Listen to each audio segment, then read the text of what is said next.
আসসালামু আলাইকুম। আমার নাম তাসফি আলম ফাতেমা। আমি স্প্রাউট চাইল্ড কেয়ার হোম স্কুলের নার্সারিতে পড়ি। আমি ঢাকা জেলায় বাস করি। আমি একটি কবিতা বলবো। কবিতার নাম লিচু চোর, লিখেছেন কাজী নজরুল ইসলাম। বাবুদের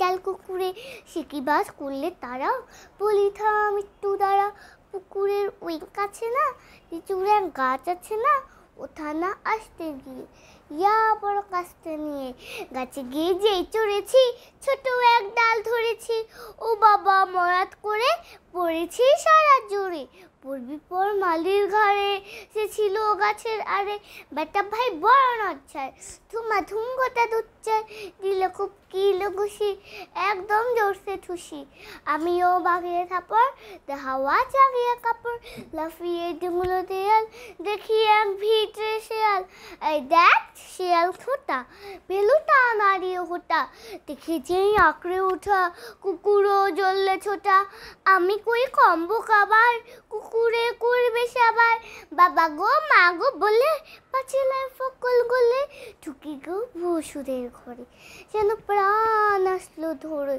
যাবো ফের কানমলি ভাই চুরিতে, আর যদি যাই তবে মন নামই নিচা, কুকুরের চামড়া খিচা, শিকিবাই যায় রে বলা, মালির ওই পিটনি গুলা, কি বলিস ফের হপ্তা তো বা না খপ্তা। সবাইকে ধন্যবাদ।